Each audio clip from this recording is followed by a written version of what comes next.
All right, I'd like to call to order the regular meeting of the Board of Directors of Joshua Basin Water District for Wednesday, June 2nd, 2018 at 6:30 p.m.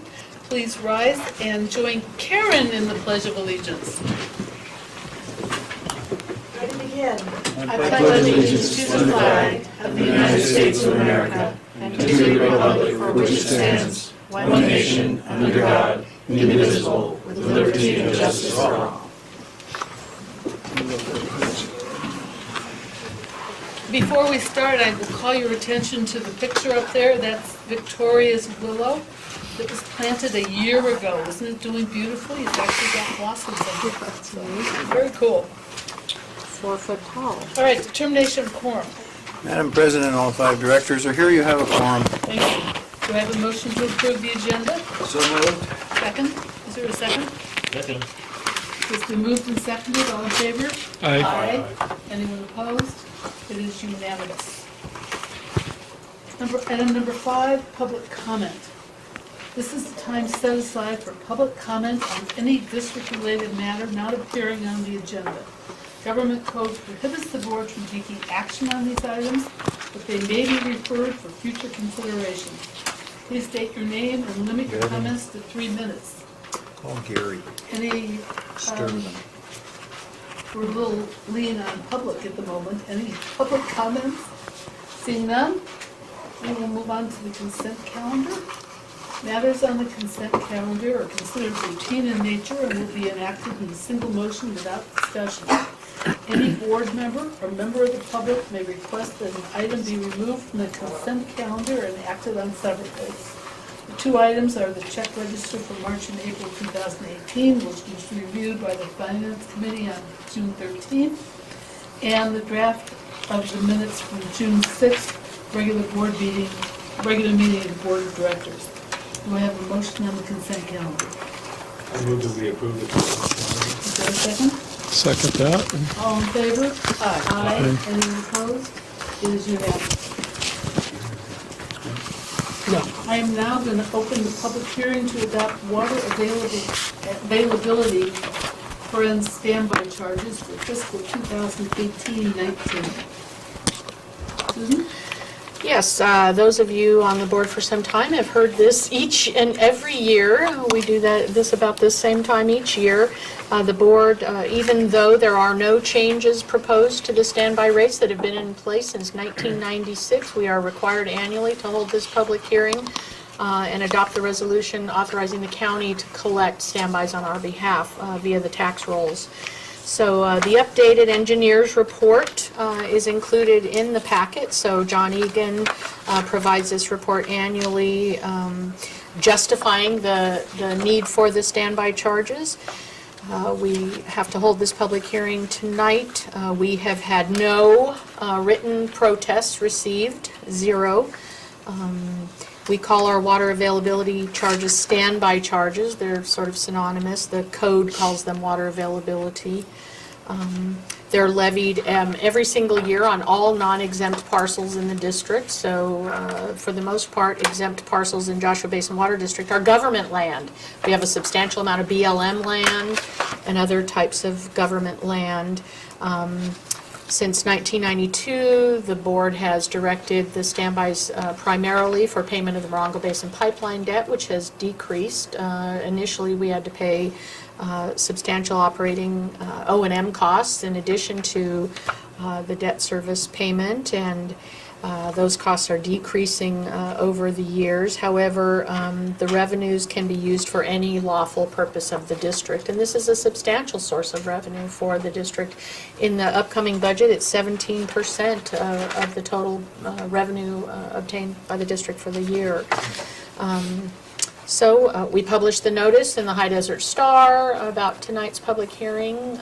Obviously, that wasn't of much interest to folks, either to submit written protests or to attend tonight to discuss. So ironically, or interestingly, I guess would be more appropriate, a resolution adopting standbys is one of the very first resolutions ever adopted by the water district. So it's like within the first 10 resolutions of the water district is the very first time that we adopted these. So they've been around for decades and decades. So I'm happy to answer any other questions. I think we've been down this road several times, so And they haven't changed at all. they haven't changed.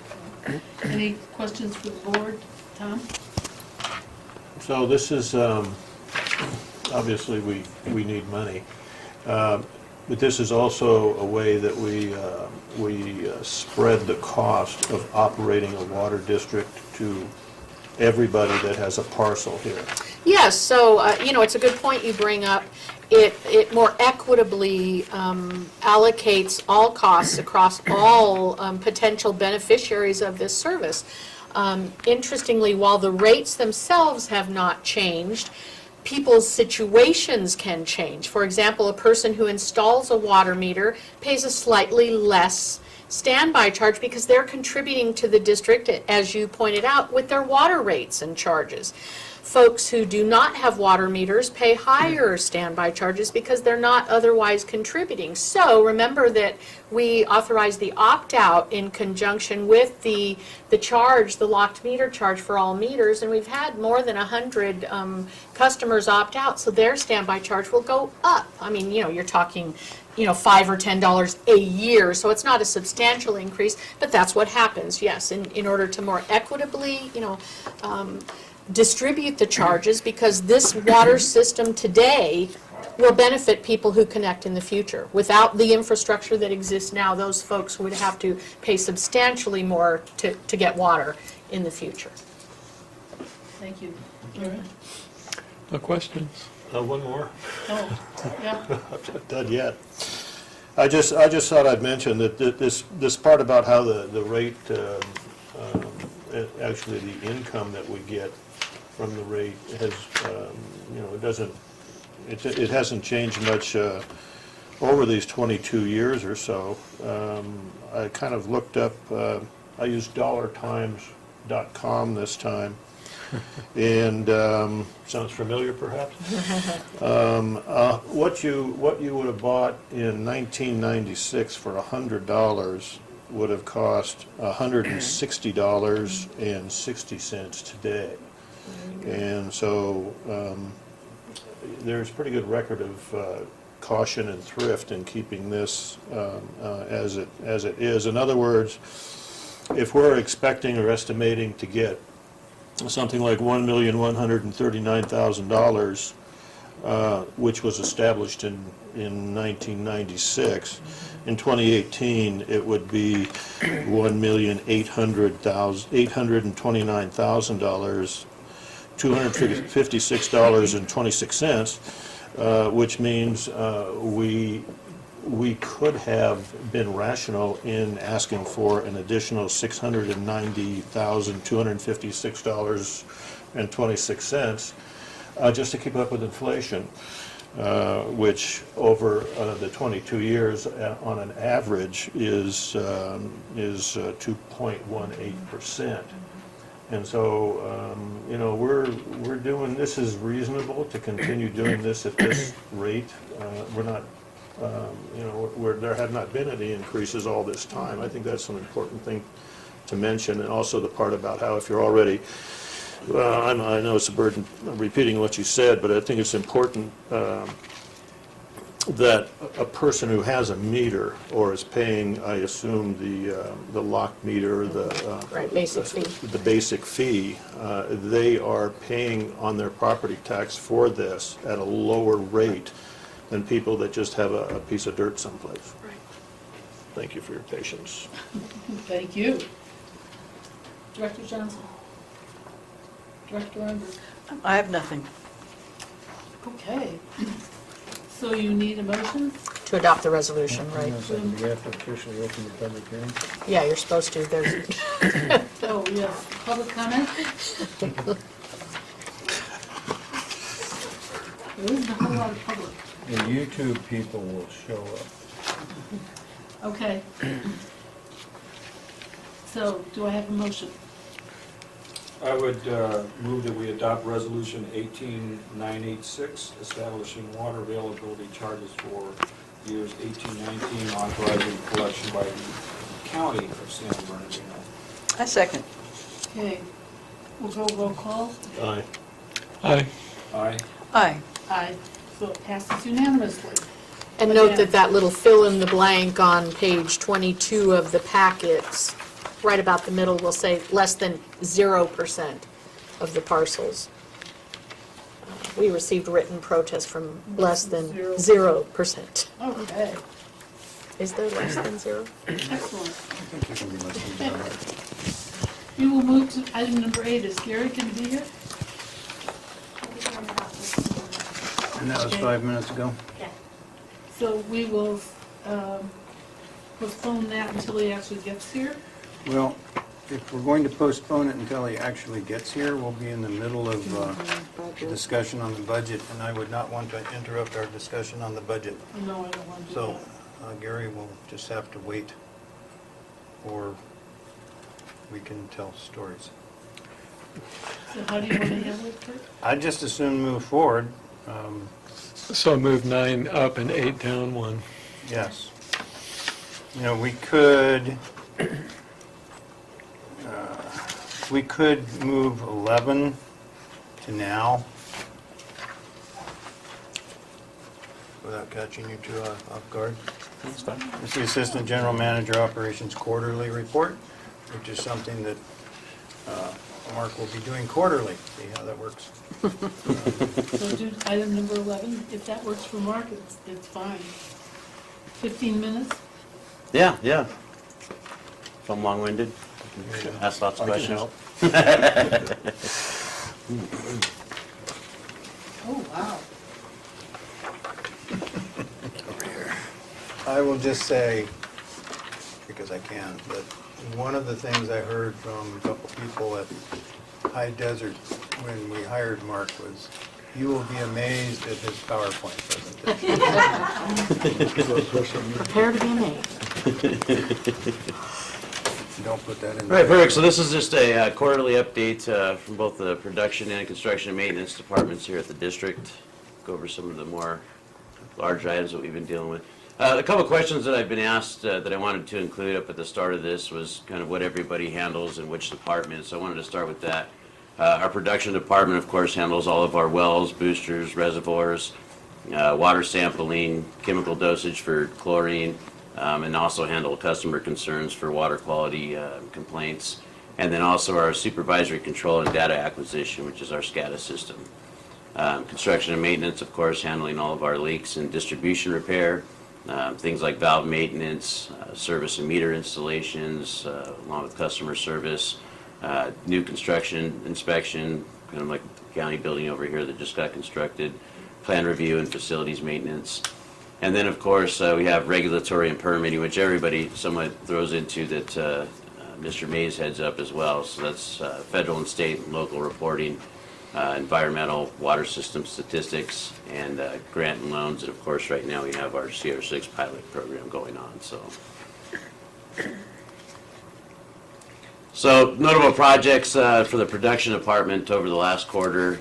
Well 14, of course, pops up on everything. So that well rehab project has been completed, and we continue to sample that to date. Reservoir inspection and cleaning has been completed, and we'll dive into these a little bit more. This is just kind of an overview of everything. SCADA improvements that was budgeted for this year, that's ongoing over the next few years. Our seismic instrumentation, which automatically shuts off our valves at certain tank locations, that was maintained and calibrated by the company that maintains that for us. Our K booster station had new pumps and motors put in. Chlorine storage containers got replaced at all wells, and as we had reported at our last board meeting, our chemical dosage trailer was actually stolen. We ended up purchasing a new trailer and equipment, got that completed in almost the day we put the last screw in, got notified that our property had been recovered, so to an extent, only the trailer, so.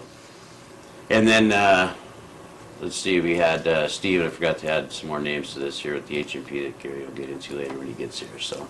This is just a picture of well 14, the rehab process that was taking place on that. You can see their drill rig there basically off to the right, and then also off to the left you can see through the scouring processes how much of the tuberculation and calcium buildup they got off the side of the walls through the pumping, also pulling some of that in through the gravel pack there as well. So definitely got a lot of turbidity out of it through that process. Reservoir inspection and cleaning, again, we have divers go down into the tank and actually inspect the interior of the tank while it's in service, full of water. And they also have cleaning equipment that they can deploy down there. You'll see up the top hand right corner some of their diving equipment, their airlines running to the diver. And then also down here in the left hand corner, the discharge from that cleaning equipment, some of the sediment that was collected off the bottom of the tank there. And then again, some discharge down there at the right during the cleaning process. And then down there, while they're in there as well, they use a product called Aquatapox, basically when they have areas like that where you'll get some of the corrosive steel that comes off the bottom, they're able to patch that while they're in there. Small areas, nothing too large. Some of our SCADA improvements that are taking place, we're getting a live video feed installed at some of our sites. That's really important, especially because of the remote sites that we have here at the district with our reservoirs. We have security there on site already, so when that trips, we can actually get on and look at the video feed and see what's actually tripping it. So, Is that real time? yeah, and these are actually screenshots of real-time video at these two sites, at G1 and E1 there. And then in addition to that, some of our communication and communication equipment's getting upgraded, radios and PLCs at those sites. So, to date, we've completed reservoir sites I1, G1, E1, and D21. Our K booster station improvements, that's one of our pneumatic systems. You can see the before picture down there on the left-hand side. We've got new motors and pumps installed. Got an after photo there with the blue motor attached. These are in-suction pumps. And then you can see the completed site up there at the top right-hand corner. And again, this was all completed in-house as well. Seismic instrument maintenance. This is basically, you can see that device in the bottom picture there that's affixed at the top of our valves at the reservoirs. If there's ever an earthquake over 5.5 to 6.0, depending on what it's set at, it'll actually shut that valve for us. So if there's any damage incurred at the reservoir because of the earthquake, we don't lose all that water. So, and then the picture up above is what actually controls it. There's a couple battery packs up in there, and then the sites also have solar panels that help charge those batteries where AC is not available. So those are actually installed at 3 reservoir sites, B1, C1, and C2B.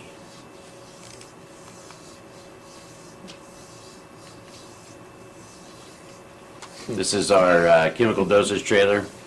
This is the new one that got constructed. One of the deals through the original chlorination of well 14 that we ran into was not having enough capacity for our chlorine. The guys were having to mix up batch after batch, and it took a lot longer. So we actually added a tank to this one here, and we're able to get through it a lot faster. So those are 2 500-gallon tanks with 2 independent pumps that can provide mixing to the system as well as discharge to both of them as well.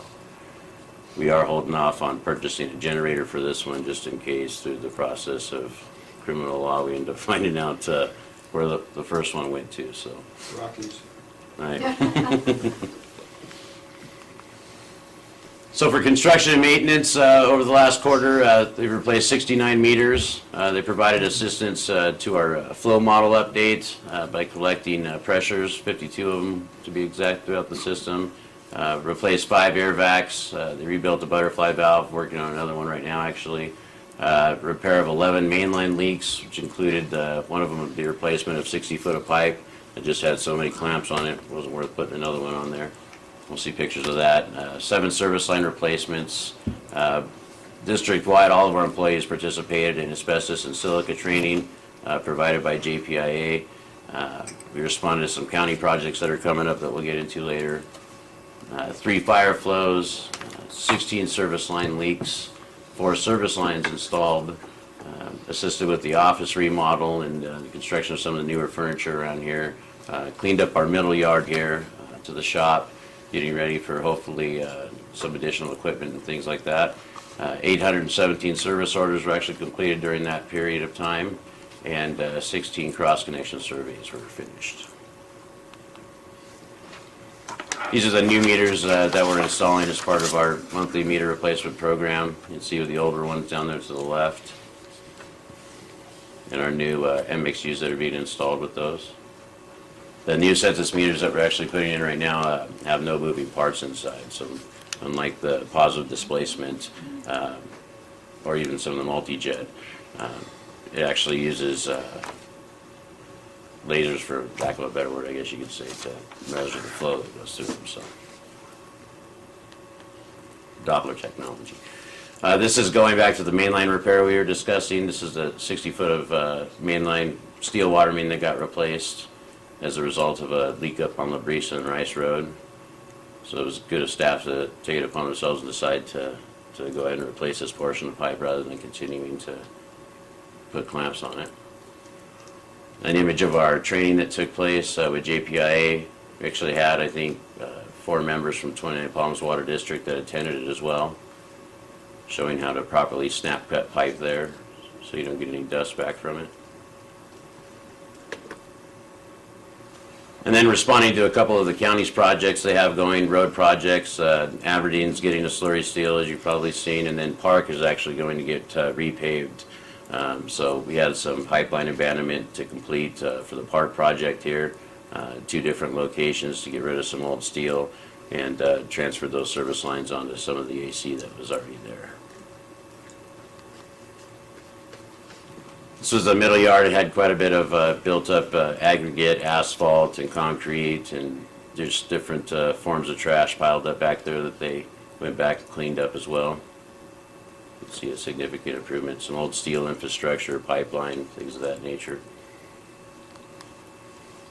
And then on the regulatory grants and permitting side, we completed our consumer confidence report. It's a publication that goes out to our customers on an annual basis to report what's actually in our water. Our Mojave Air Quality Management District annual report basically just outlines our inventory that's affected by them.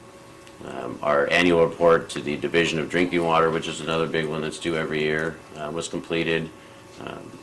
Everyone just about participated in the solar feasibility report that we're currently reviewing and working on.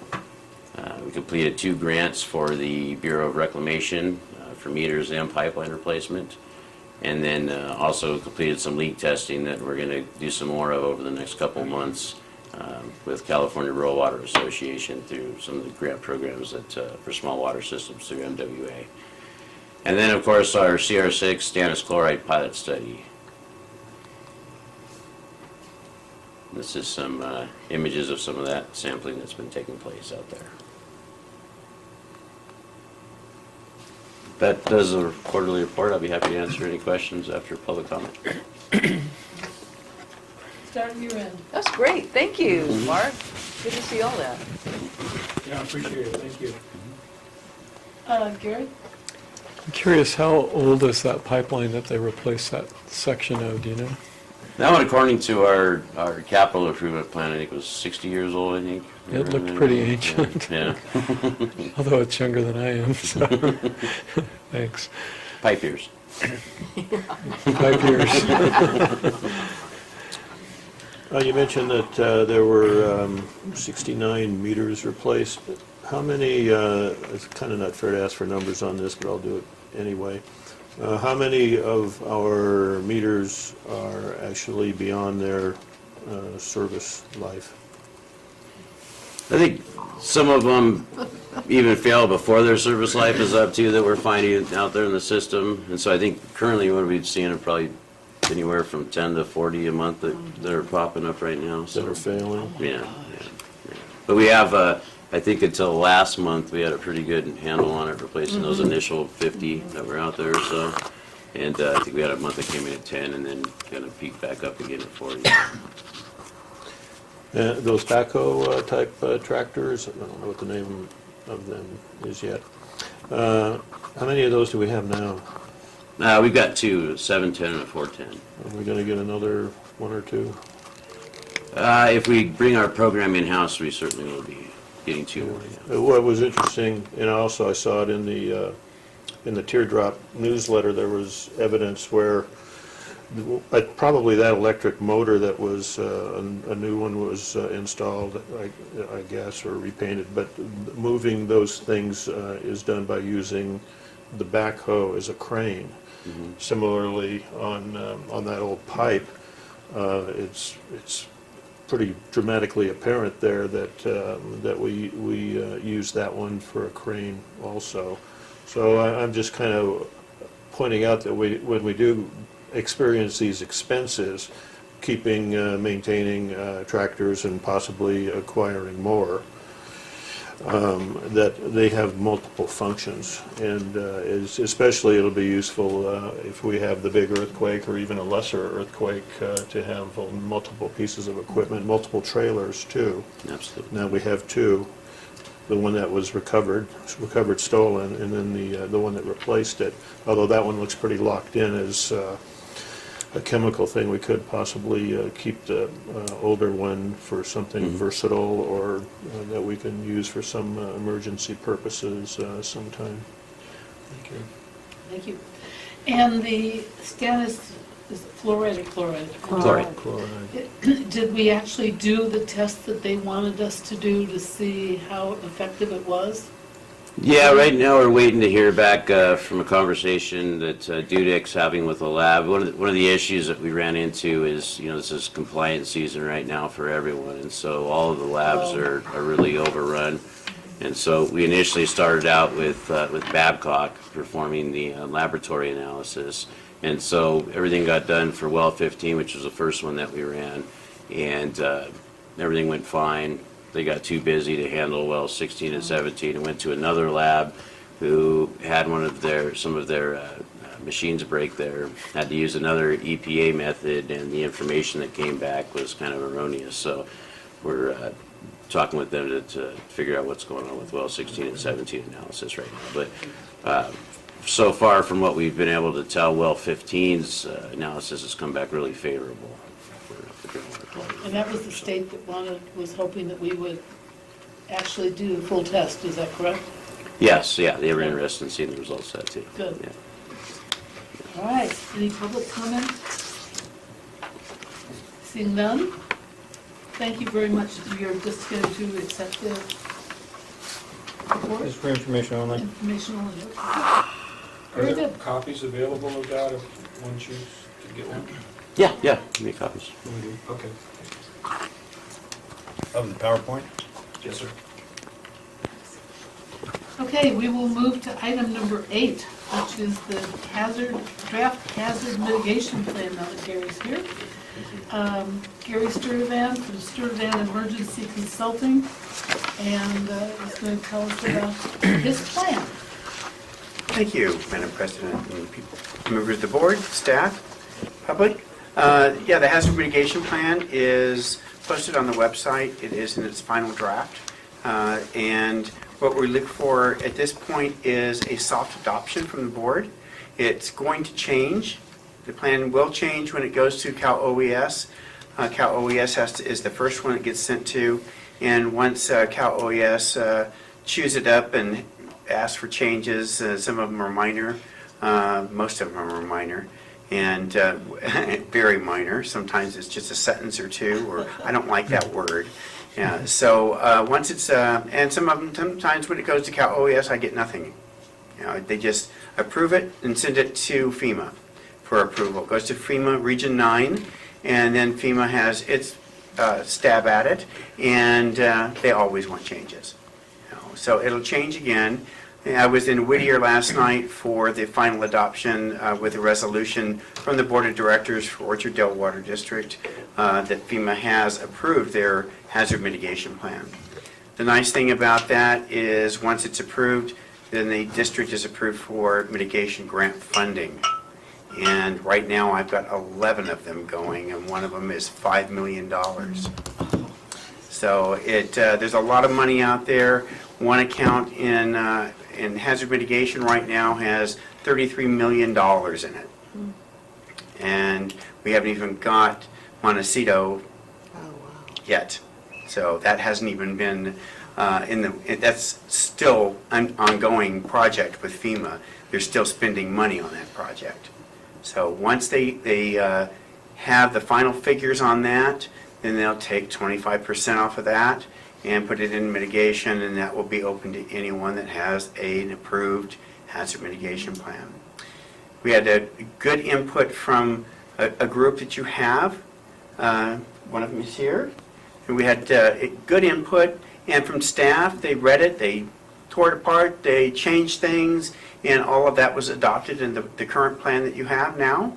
And there was no public comments from the public on the plan. There was a public comment, but it wasn't on the plan. So I just turned that over to staff and had them deal with it. So I said, nah, I'm not an employee of Joshua Basin, but I'll turn it over to Kurt, and I did. And it was taken care of. But that was, there was another one today that was trying to sell you a website. So, so other than that, there was no public comments from it being posted on the webpage, and that's not unusual. So I think it's a pretty comprehensive plan. It looks at your hazards, looks at how we mitigate those hazards, and some of the projects that can be done in mitigation. This building here is in a floodplain. I've got the same thing in Orchard Dale and Whittier. Their building is under 8 feet of water, though, in the 500-year floodplain. So that's some of the things that we look at. That one at Orchard Dale is also a replacement of a reservoir that is about 44 years old, and it's a stand-up concrete reservoir where they pour the forms, the piers, and they stand up the concrete panels in between those piers, and they are quite well known for failing about 40 years catastrophically, and this one's leaking, and it's got an elementary school next door. So that's one that's being approved right now that we're working on. It's a $5 million project. So there's good things in the works, and I'm happy that you guys will have some of that too. You know, getting it moving forward. Any questions for Gary from the board? I haven't seen the report. I didn't know it was online. It's online. I didn't include it in your packets because it's 74 pages. But I want to assure you that it's been reviewed by staff, myself, Gary, his editors, and it meets all the formats required by OES to comment on, and then FEMA. I know Gary was here before and gave us a presentation, but I wasn't told it was even online to look at, so I haven't seen it. Yeah, there's been a couple of forms of it online, but I think that the final one is there now. Okay. Okay. Kathleen says yes. So it's there now. It's been reviewed and reviewed and reviewed. Some people comment on things like, oh, it repeats itself. Well, that's the nature of the beast. You know, it's in a format that FEMA requires and mandates, and by law. It's got laws that it has to follow and procedures that are done, and that's the public comment period, and that's one of the things that's been published on the water bills too, that the hazard mitigation plan is online to look at it, for the public to look at. So it's not unusual not to have any comments.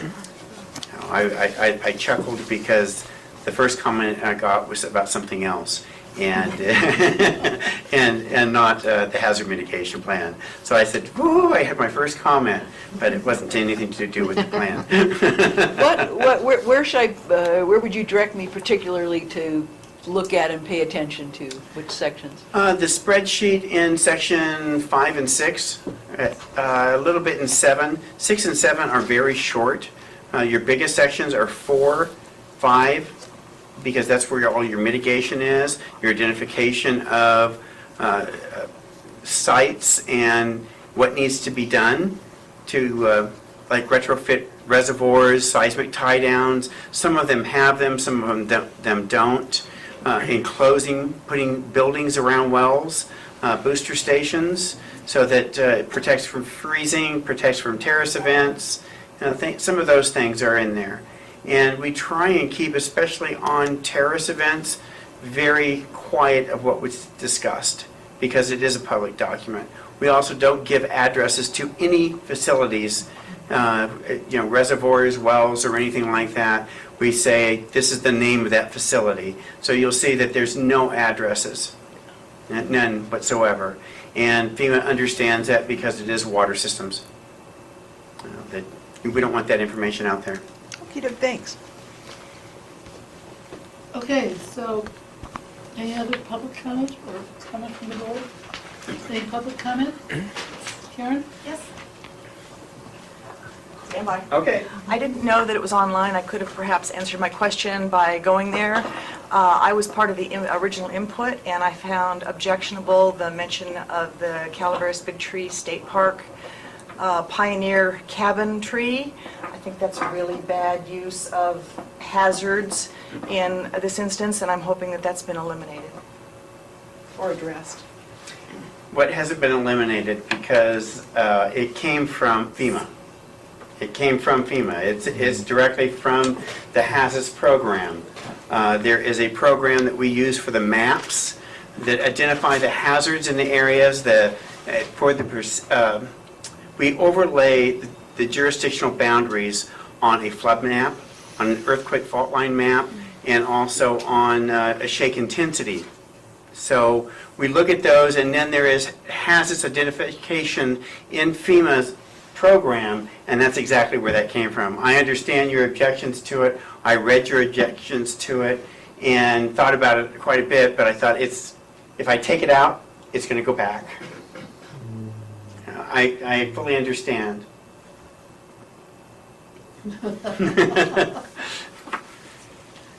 Okay.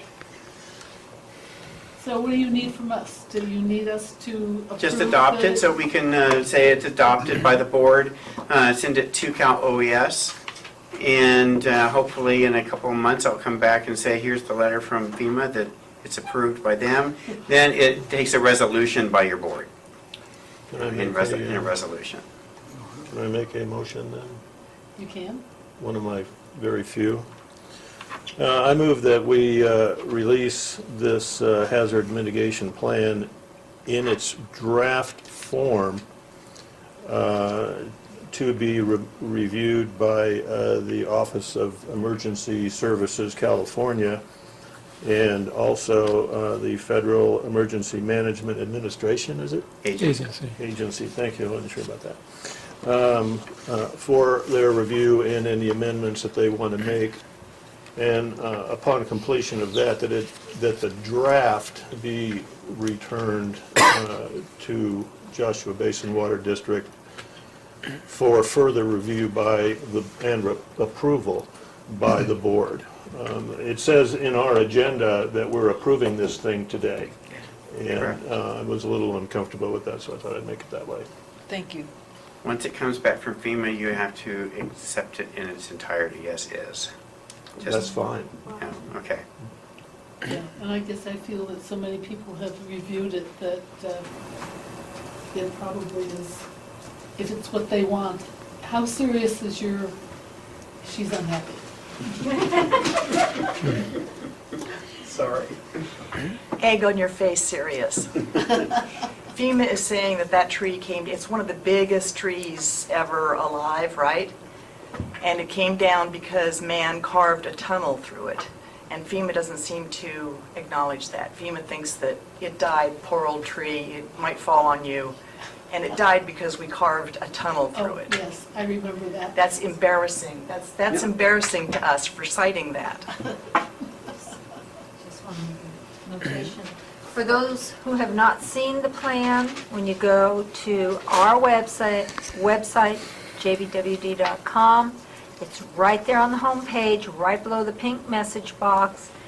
The latest plan, we post it right there. However, if for some reason you don't see that right there, if you hit the red button that says emergency, it takes you right to it and any other emergency information that we have on that page. So it's two places, we're right there, okay?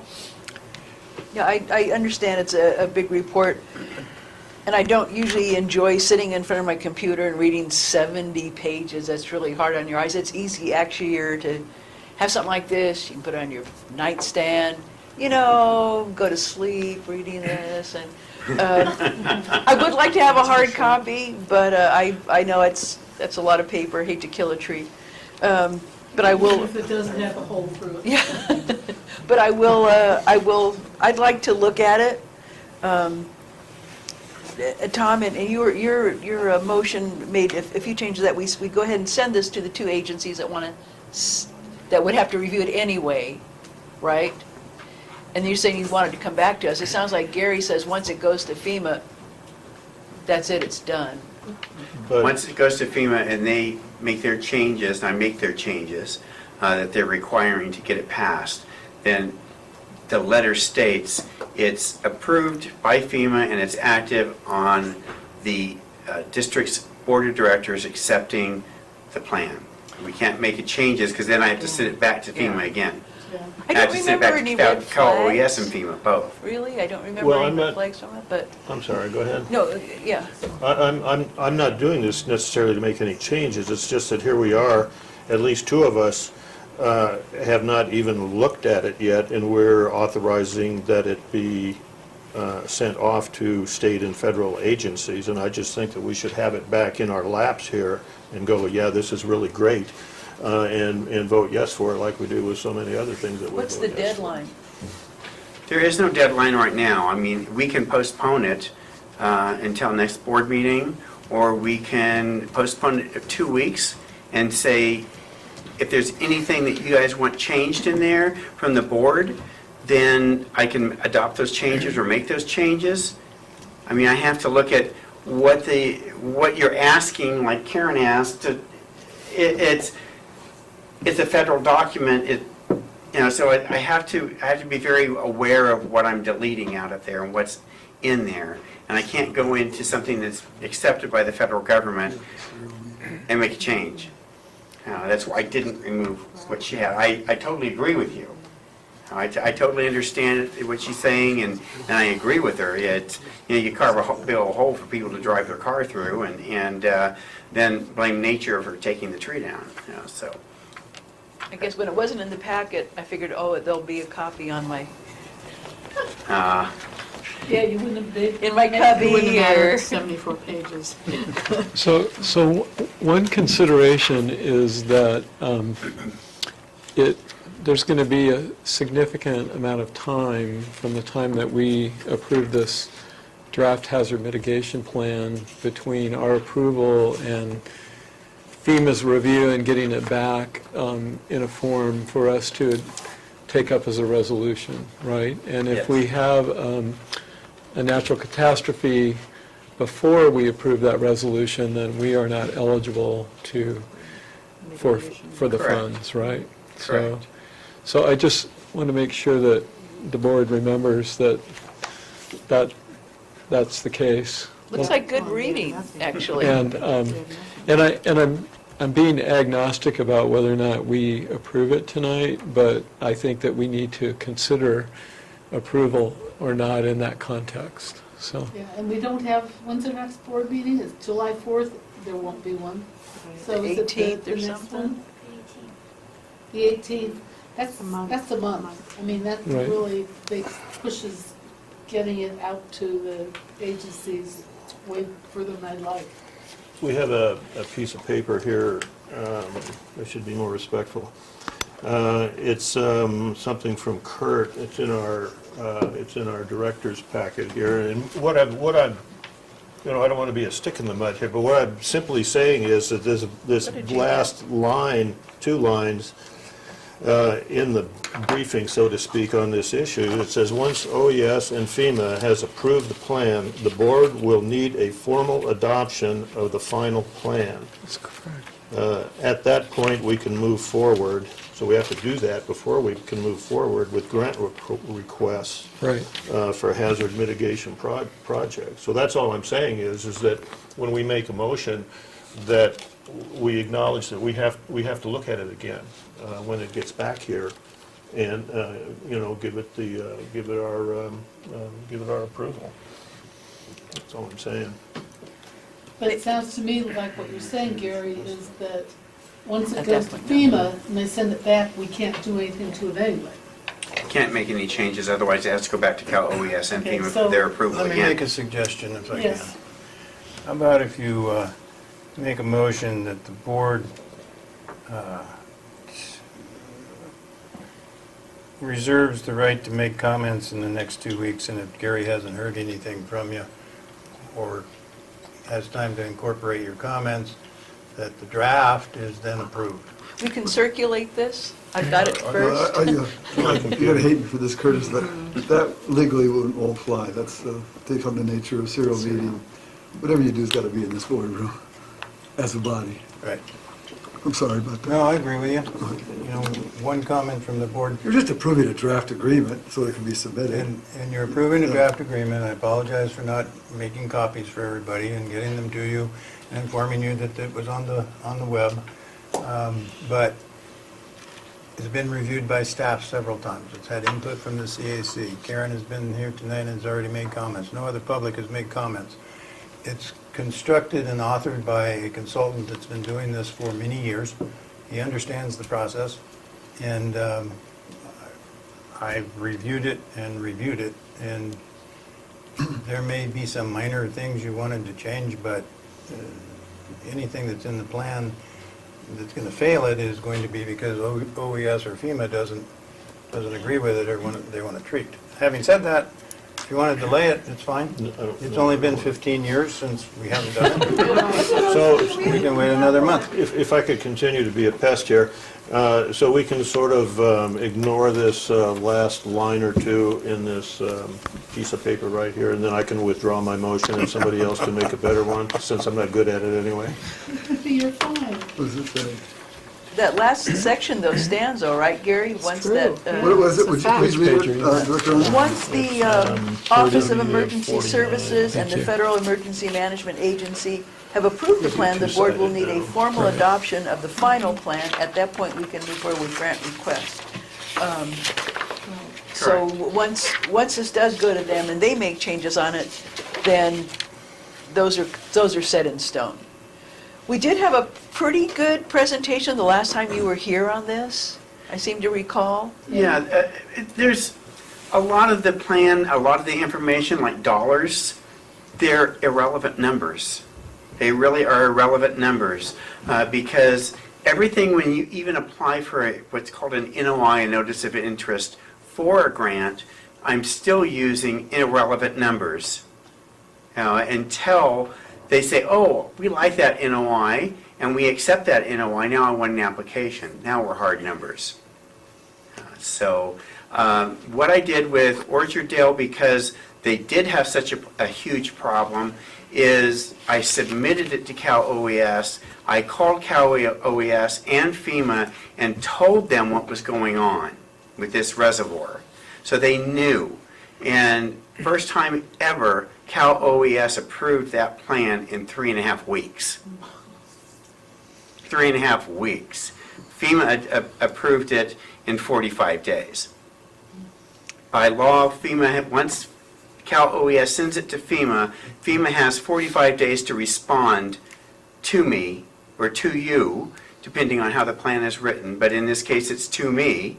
And then once I respond to that or make the changes, and what I do, they always send it back to me in writing, but I always call them and set up a conference call and say, okay, can I change this? I see what you're saying, can I add this sentence? Will that make you happy? You know, and that's how I handle it. Yeah, and that's why they're always coming back to me until it's finally approved. And then once we get that letter from them, it's only good for 5 years. You know, once that 5 years is up, that has to be redone.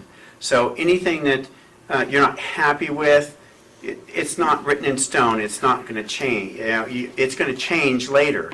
And you can note that and keep that in the file. And what we've mitigated during that 5 years, we pull off that list. Well, we've done this, we've done that, we've at these different facilities. So we're showing, and in your CPI, in your budget, you'll notice in the document in section 7, when you go for budget each year, it will come you'll use that document. What can we put in CPI? Can we put anything in CPI, for mitigation? It's not saying that you have to do it, but you looked at it, you thought about it. And that's what FEMA's looking for. So none of the amounts in there, like the replacement costs, what I'm looking at replacement costs from a facility, you'll see a breakdown of the list in there that shows the cost, replacement costs, and the economic impacts to this agency if you took that reservoir out of the picture. So you've lost revenue from that reservoir too. So I'm looking at revenue, what your yearly budget is, your revenue income, what that is, what the insurance says that plant is worth or replacement, and all the other factors. It's quite from the cloud, and it's not hard numbers. That's why I stipulate that throughout the whole thing. Susan and I had a conversation about it too. It's not hard numbers. They're not, I would say, real hard numbers or something that you're going to hang your hat on.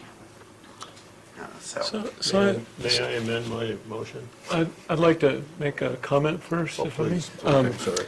Well, I just wanted to say, if we consider the nature of what this is, a hazard mitigation plan, meaning there's a number of proposed projects in there to mitigate potential hazards to the district in the event of something like an earthquake, and the fact that that list of projects was developed by an expert consultant and our staff, I feel comfortable tonight approving this draft plan knowing that, and it does have to come back to us and, once FEMA and, who's the other organization? The state? Cal OES first. and Cal then OES. Once they've reviewed it and made comments on it, it comes back in its final form to us to approve. So at that point, we could say yes or no anyway, so. What are the chances of having a special, are we going to need another meeting because we are losing one on the 4th of July?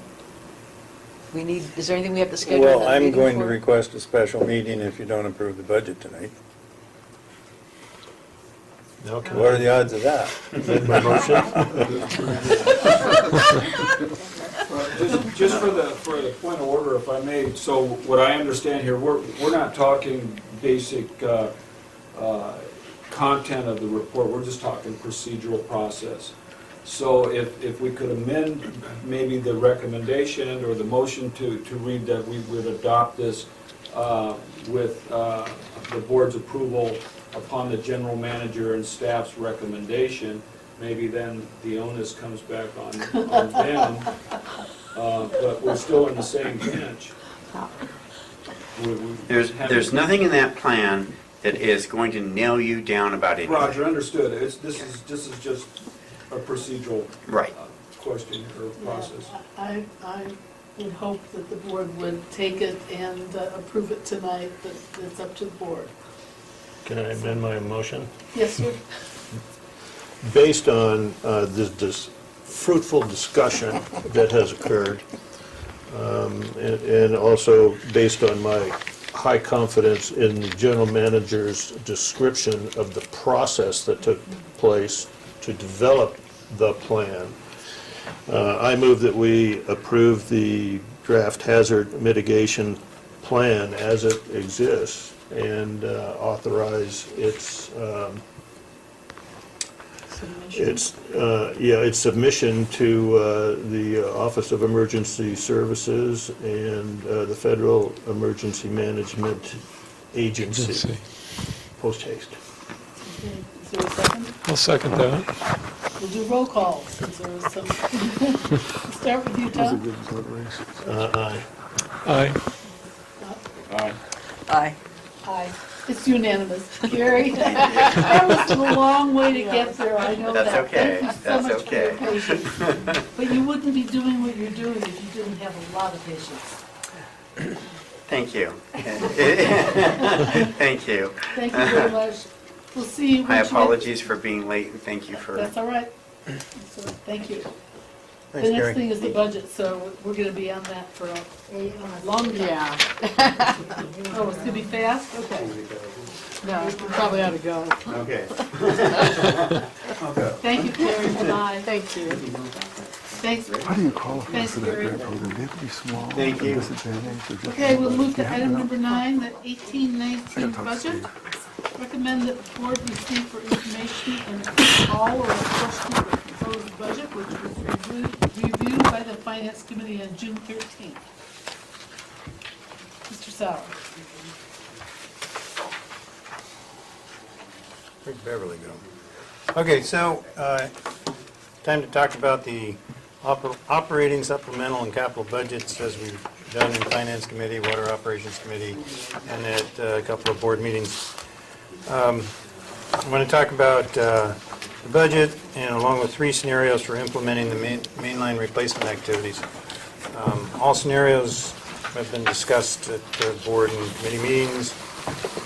In total, including the revenues to be generated as a result of increased revenues, reducing expenses, our operating budget leaves a surplus of $1.4 million for capital improvement. If we do everything that we've proposed in the capital budget, including replacing 24,000 feet of main line internally, not contracting it, the district would have, and purchasing the equipment to do that, and hiring the crew to do that, the district would have a shortage of $1.3 million, primarily the result of proposed CIP work, such as and hiring the crew and buying the equipment.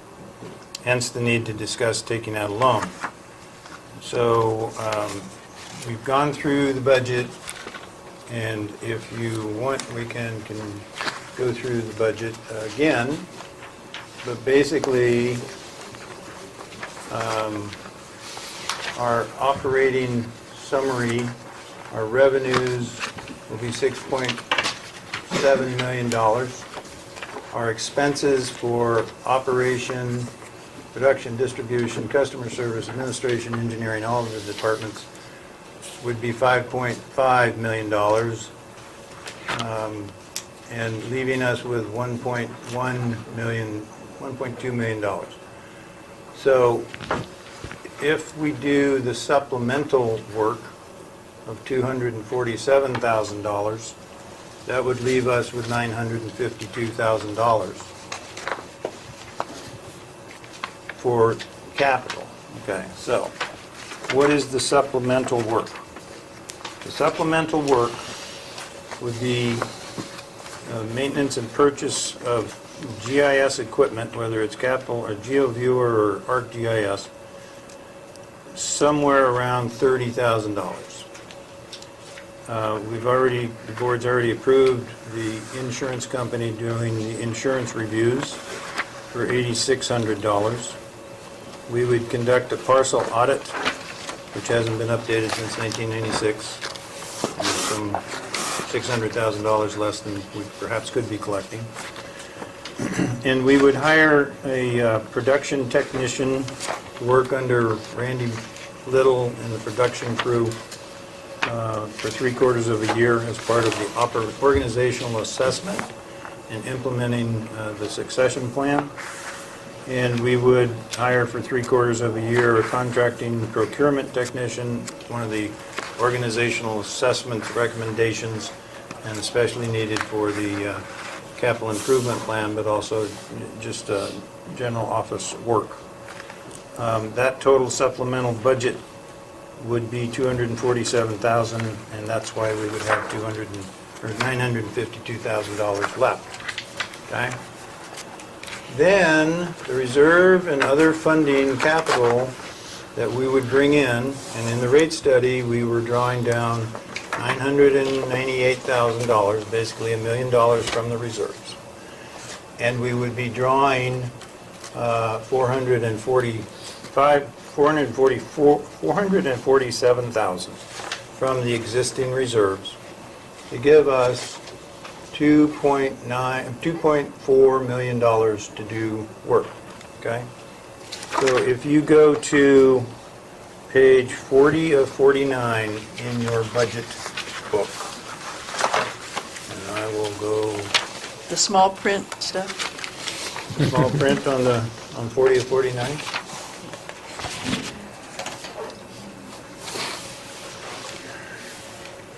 Okay. So, in the capital, in the administrative section, at the bottom, page 40.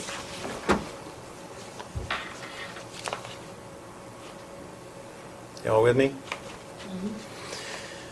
We are proposing that we do $50,000 worth of codification of records, that's hiring a consultant to do that.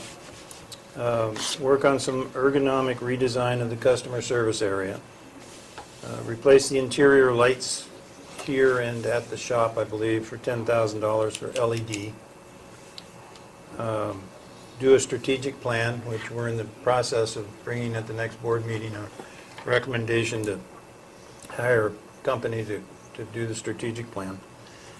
Replace the file server and recable the server, et cetera, in the boardroom, in the mailroom. That would total $147,000. Okay.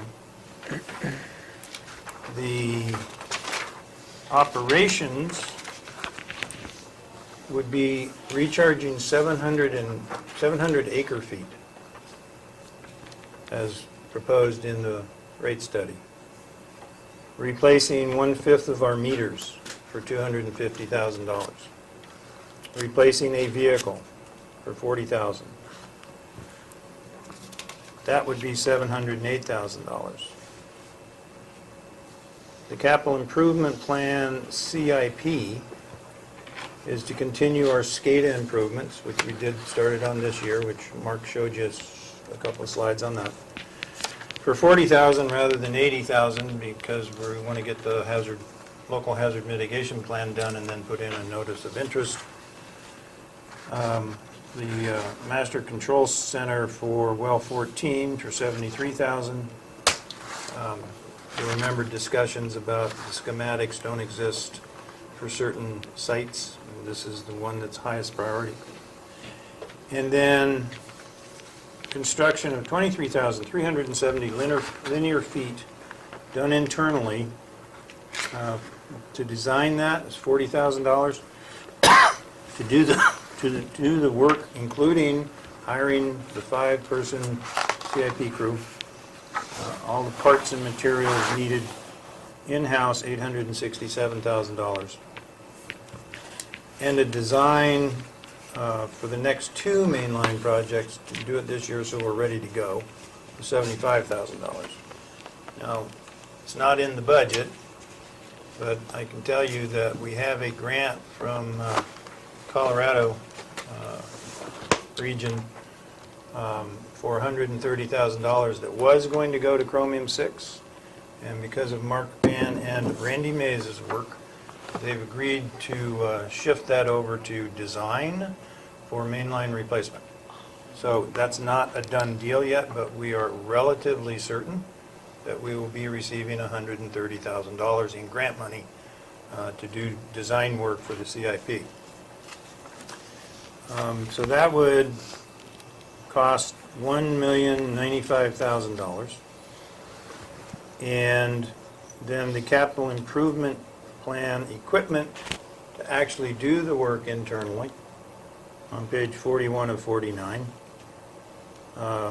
Metrotech locators, dump trucks, backhoes, graders, pipe haulers, etc., is $1.7 million.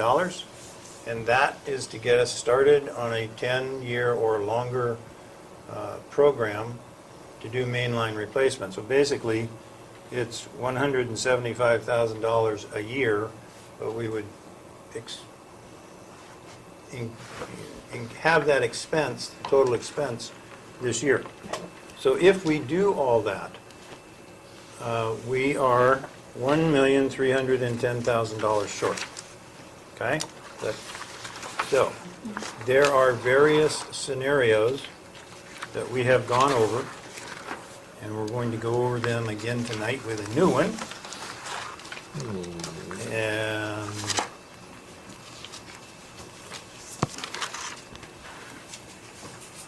okay, so on page, any questions so far? On page 46 of 49, in the top right corner of that, you'll see page 1. This is a cash flow projection for the next 3, 6, 9 years. If we went ahead and did everything that I just went over, the operating budget, the supplemental budget, capital improvement plan, the water recharge, the meter replacement, we would have $2.3 million to do, $2.4 million to do that work. It would cost us $3.7 million. Therefore, we would be short $1,310,000, and we would have to draw our reserves down to $4.3 million.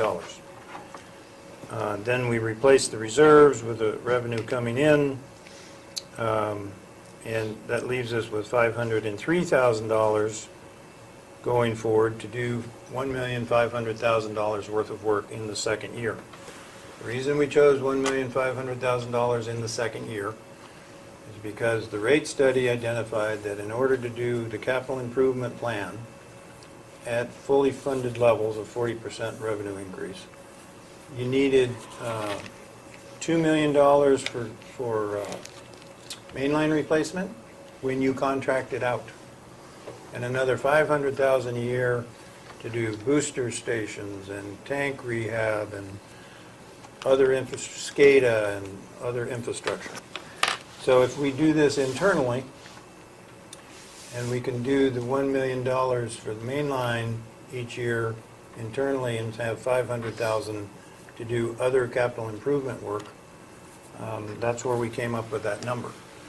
Now, in all of these scenarios, if you take that 1.5 million and you increase the costs at 5% for inflation and CPI and whatnot, it goes from 1.5 million to 1.575 million, 1.6, 1.7, 1.8, okay? So in the first 4 years of this scenario, we overspend our revenues and draw down, in addition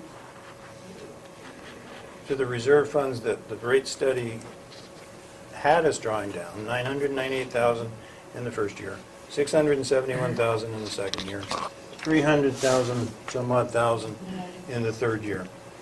In addition to that, you have to draw the reserves down to 4.2, 3.9, and $3.8 million, which is some $1.7 million below the target that the board just established some 2 or 3 months ago in the new reserve policy. If you draw it down that low and something else happens, then we are in a pickle. So this is a scenario to go forward right away and not borrow any money, and staff and the general manager strongly advise against it. The next page, page 47, also known as page 2, is basically the same scenario of costs, operating revenues, costs, etc. And we don't do everything. We spend $1 million, and it includes mainline replacement, meter replacement, water recharge. Help me out, Ann, what are some of the others? The MetroTech locator, the shop remodel and trailer, so that we're getting ready. Implementing the GIS, thank you, Pipe design. and pipe design. So it's a year of water recharge, meter replacement, prepping, getting ready. We have to hire a person, and come July 1st of 2019, you fire off the starting gun. And then you buy the equipment, and then you hire the other people. And it results in the second year of not being in the red by some $251,000. However, you have to draw the reserves down in years 2, 3, 4, below the 5.5 million. And the numbers that we're looking at are available for additional capital each year are at the end of the year, not at the start of the year. So for me to sit here and tell you that in 1920 we're ready to go and we've got all the revenue, we don't have all the revenue. We have the revenue at the end of the year, and as we go through the year, and I jokingly told Susan and Ann today that I would just get them some balls to juggle, because they will be moving monies back and forth out of the various reserves, waiting for the cash flow to come in. And again, if something else happens, then you're in a position of drawing the reserves down another $1 million or another $2 million. It's doable, but Ann and Susan will not like me if you approve this. And I don't think it's the way to go. Mark said he can make it work, but he doesn't have to handle the finance. All right, so that comes to the third scenario, which is, I can't even see that. One more. There you I'll bet you that's not showing up on YouTube. You think?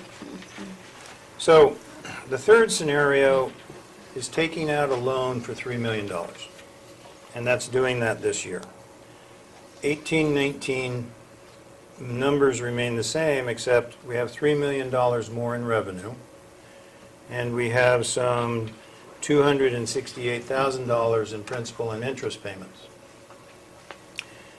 But it results in us having $5 million to do everything this year, and leaves us with a $1.4 million surplus, which rolled into the next year with $1.5 million in revenues, leaves us with almost $3 million to do the $1.5 million when we don't have to touch reserves. Now, each year you are paying $268,000 in principal and interest.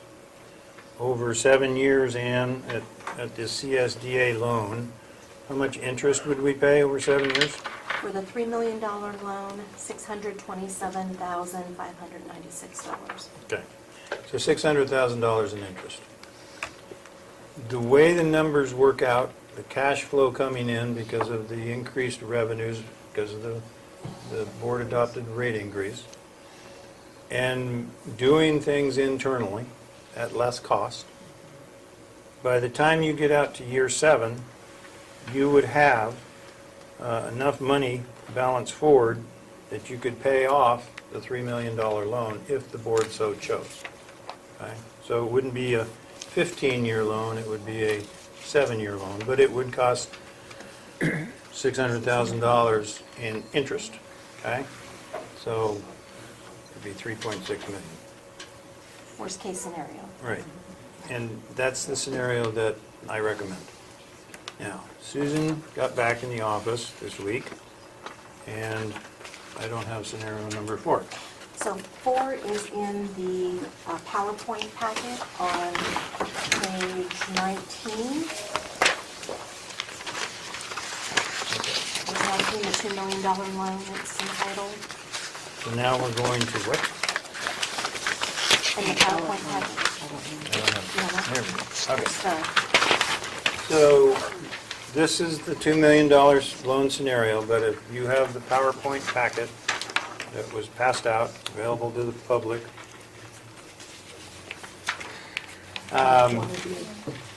so this is the same scenario as the $3 million scenario, but instead of a $3 million loan, it's a $2 million loan.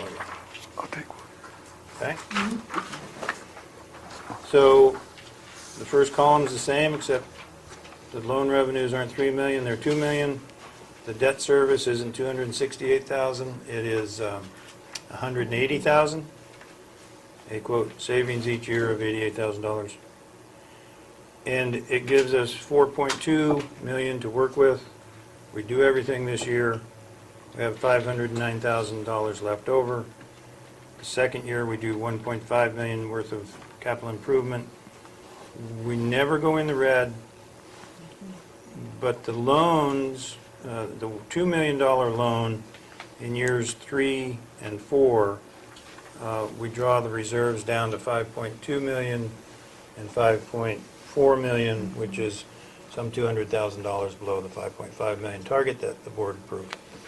So the reason that we decided to do this was, Susan asked a very good question. Well, you know, we mentioned before, we can do all kinds of scenarios. We can do 2 million, 2.5 million, 3 million, 3.5 million, 4 million. Yeah. And if the board wants us to do that, we can do that.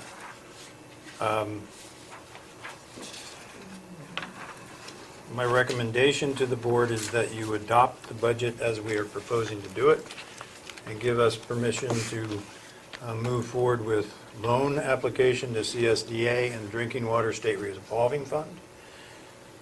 The choices with those two is with CSDA, we can probably get a loan in how many months? 1 to 2. 1 to 2, versus an unknown number of months working with a state revolving fund. 6 or more, I would.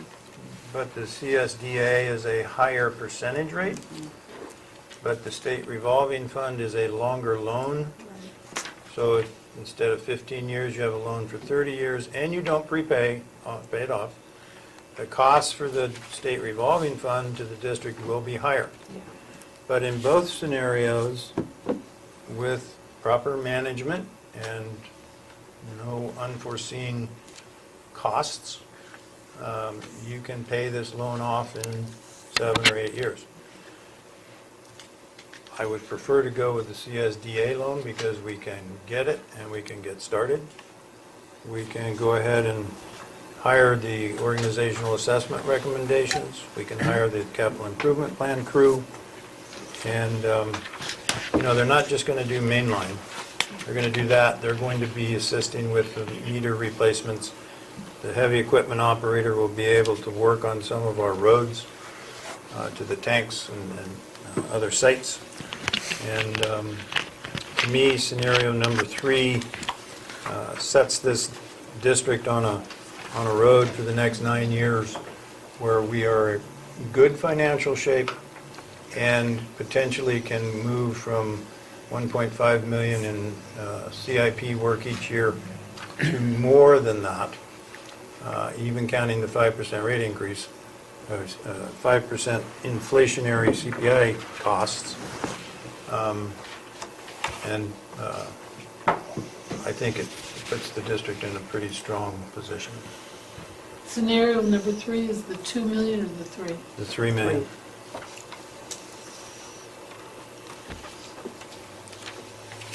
Okay. Anybody have any questions for Kurt? Start at your end this time, Rebecca. I feel like there is energy to get started on these projects, and I think with just enacting a rate increase, and the loans we talked about these in the rate study, even up to a $5 million loan. And I think that the loan is not a burden to the ratepayers. You know, we will be able to take care of it. And we can actually start getting things done, which is what we talked about, what we wanted to do. If staff is recommending approving this with a $3 million loan, I'd be a yay on that. Can I skip you and do you last? Well, we've got our 2 finance committee guys here. I'll Yeah. be interested in what they have to say. Yes. They've been through this exhaustively. You go ahead. No, please. We'll go to you, Tom.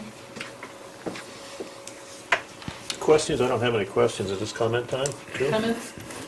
I kind of was impressed with the report that Mark Ban did, where that length of pipe was being suspended by the backhoe-type tractor, because the tractors are being used as cranes also. Right. And you made a comment, if I can recall it, that length of pipe had so many clamps, that is to say, patches on it, that it was just better just to pull the whole length of pipe out and replace it. It was that bad. And it's visible. You know, the decay on that pipe was visible on your on the screen here in the photography. I'm not inclined, and I have not ever been inclined to wait on any of this.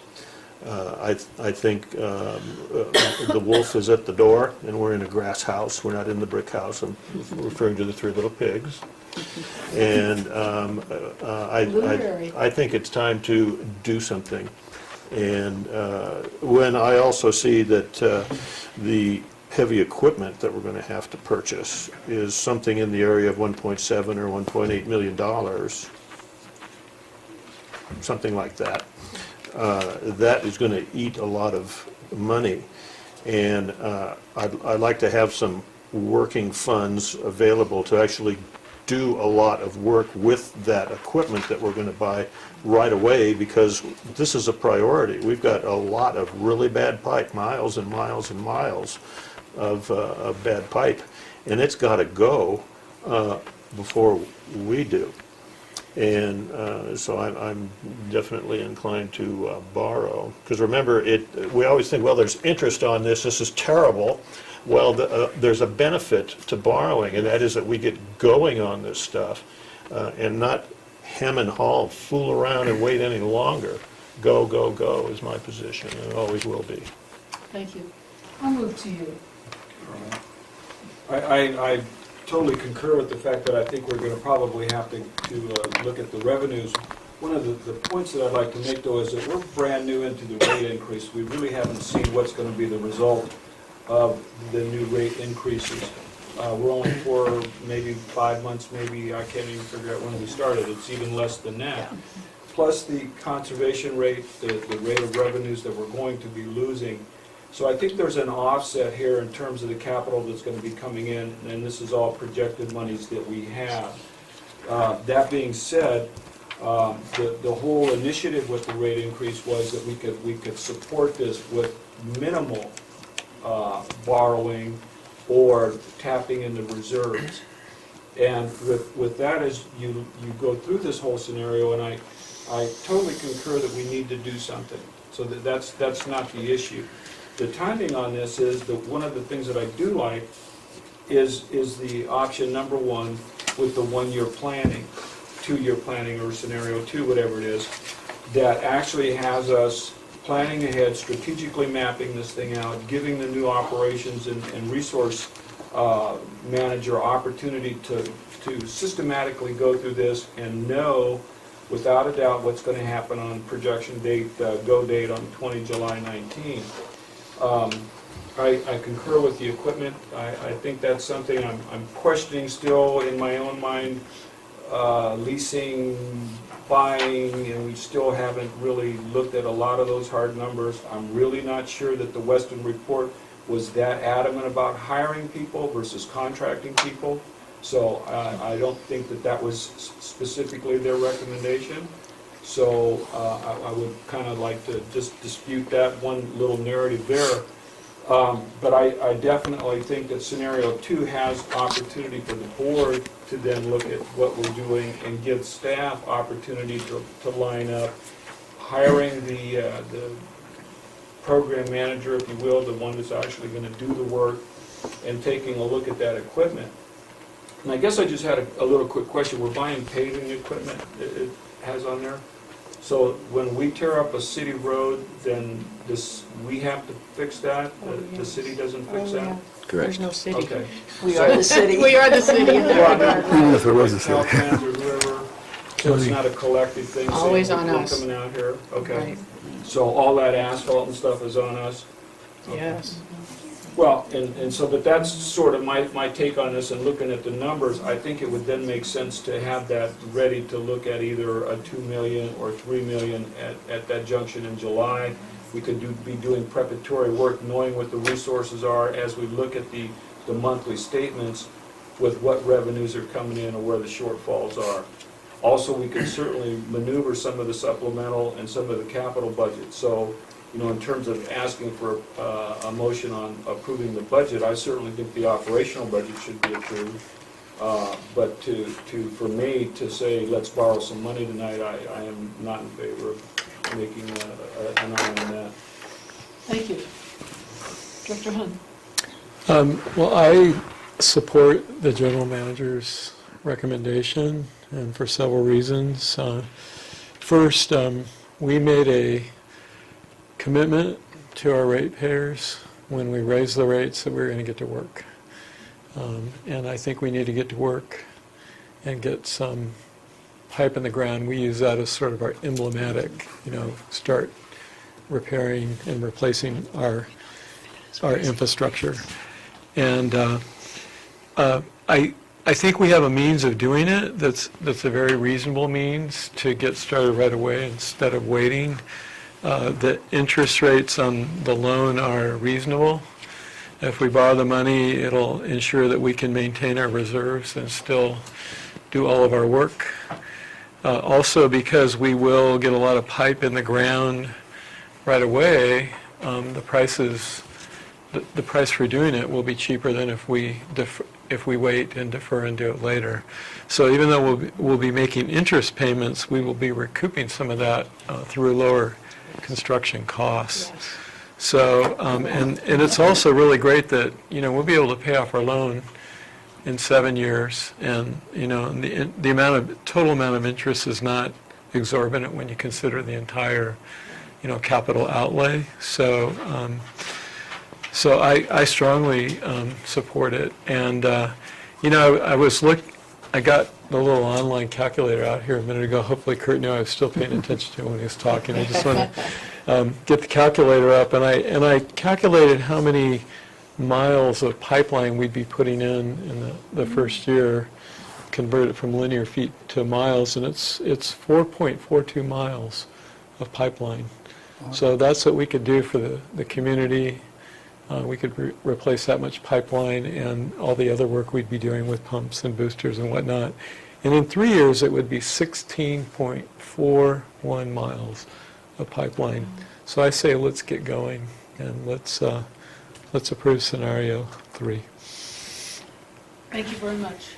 And I will agree with the directors who support scenario 3. I think that that's the way to go. I think that we need to demonstrate to the people who have the rate increase that we're busy doing things and we're making things happen, and I'm very excited about it. I think that you guys have really spent an enormous amount of time planning this and looking at the numbers and coming up with something that's actually, I think, will work for everybody, except maybe Bob.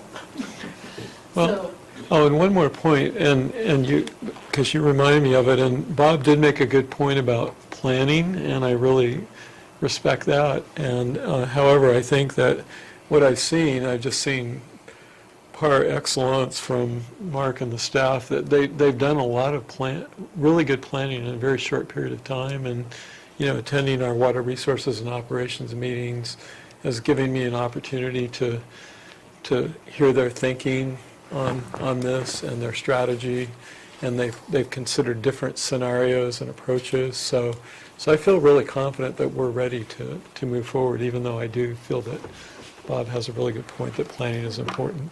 He does have a really good point. All right, is there any public comment? Since we don't have much public, that's probably a no.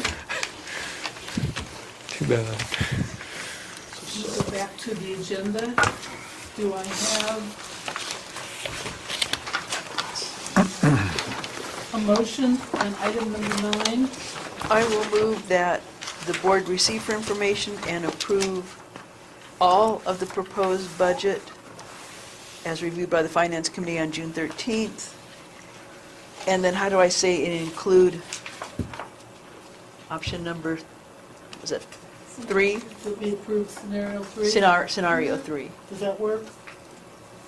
Susan? I think so. Okay. Is there a second? I'll second that. Okay, we'll do roll call. Aye. Aye. No. Aye. Aye, 4-1. You have a budget, sir. Thank you. You're very welcome. Thank you. And thank you. Yeah.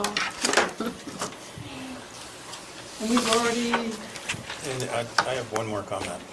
yes, I want to thank the board for having open, frank discussions, not only here, but in the Finance Committee and the Water Resources Committee. your questions have caused us to get even more detailed than we were. And I think that demanding excellence on the part of the board of the staff is what you all need to continue to do.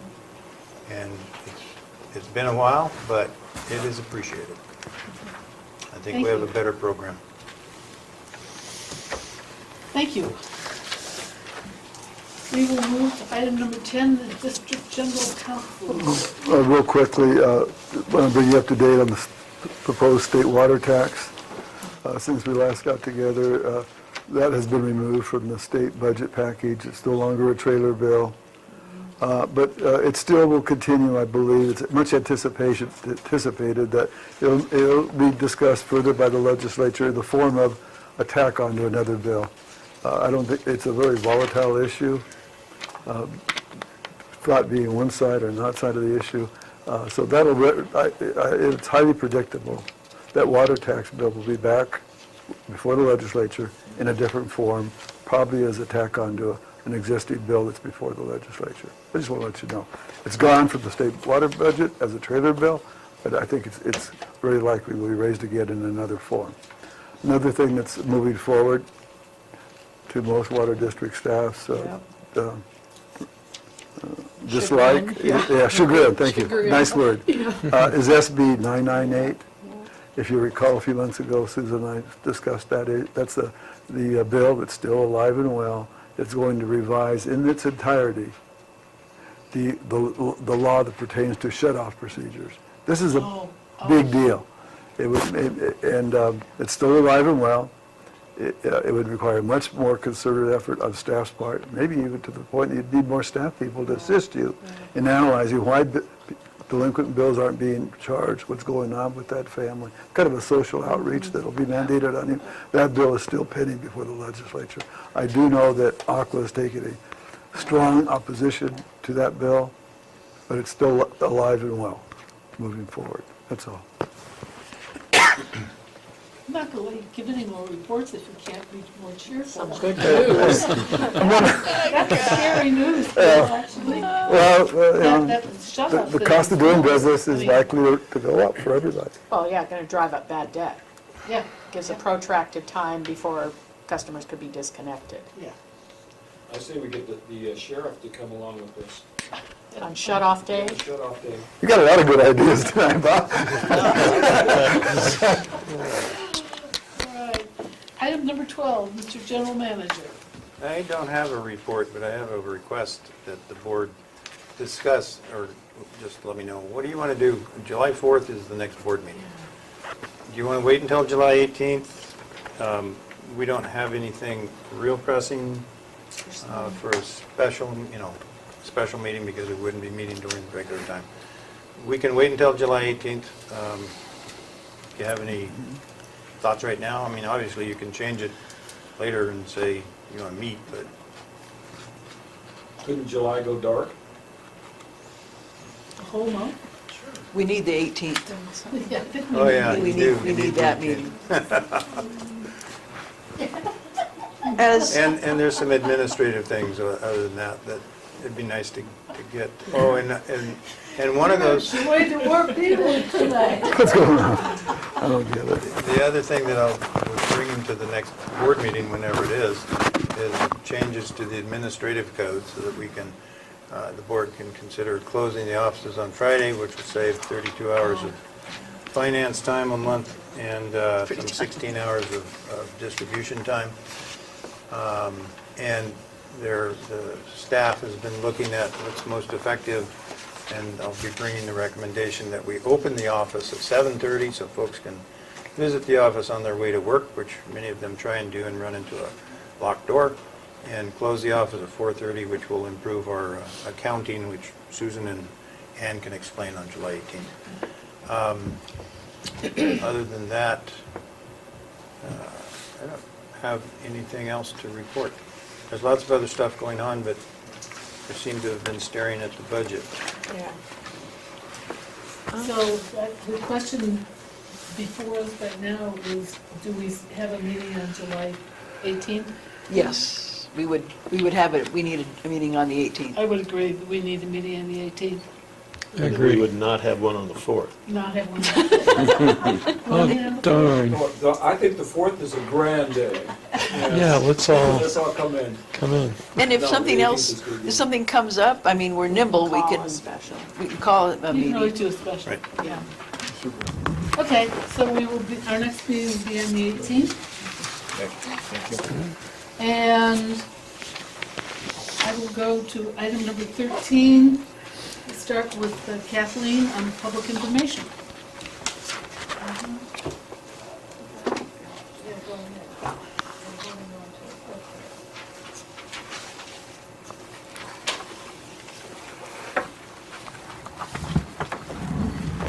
All right, we're still at the market, even in this wonderful summer weather. It is going to be a loss. Starting next month, we will not be having the meet and greet of the directors unless someone wants to come. But because two of our directors are going to be actively campaigning, there's a policy at the market that we cannot have that presence of campaigning in the market. So you'll be missed. And since the elections are in November, you'll be missed until next year. So thank you for everything that you guys have done to try and be there. And of course, any director that wants to show up who is not campaigning this year, I have a special chair just for you.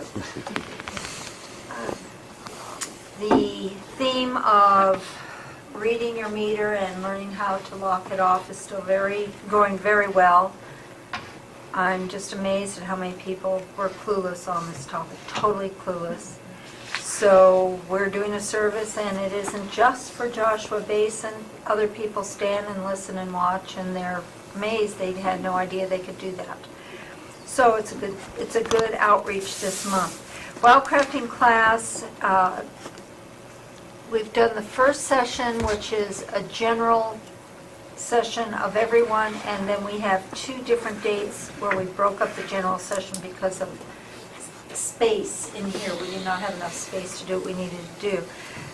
2 of those classes have occurred. The last one is on Monday. It's been very well received. We geared the course to 8 to 10 people, and we had over 24 people want to participate. And that's exciting, but it's a logistics management consideration, which we were working around, but it's going very well.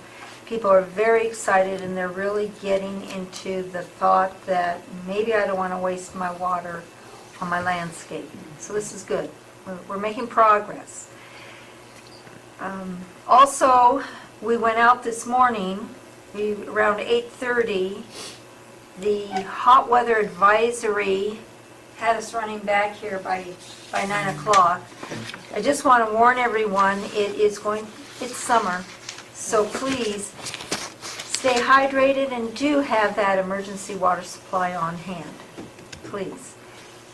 Also, lastly, the low-income assistance program that you approved to be initiated will start in August. It starts in August. The forms will be available in August. The information for it will be in the July teardrop to start in August. Okay? Draft is an important word, I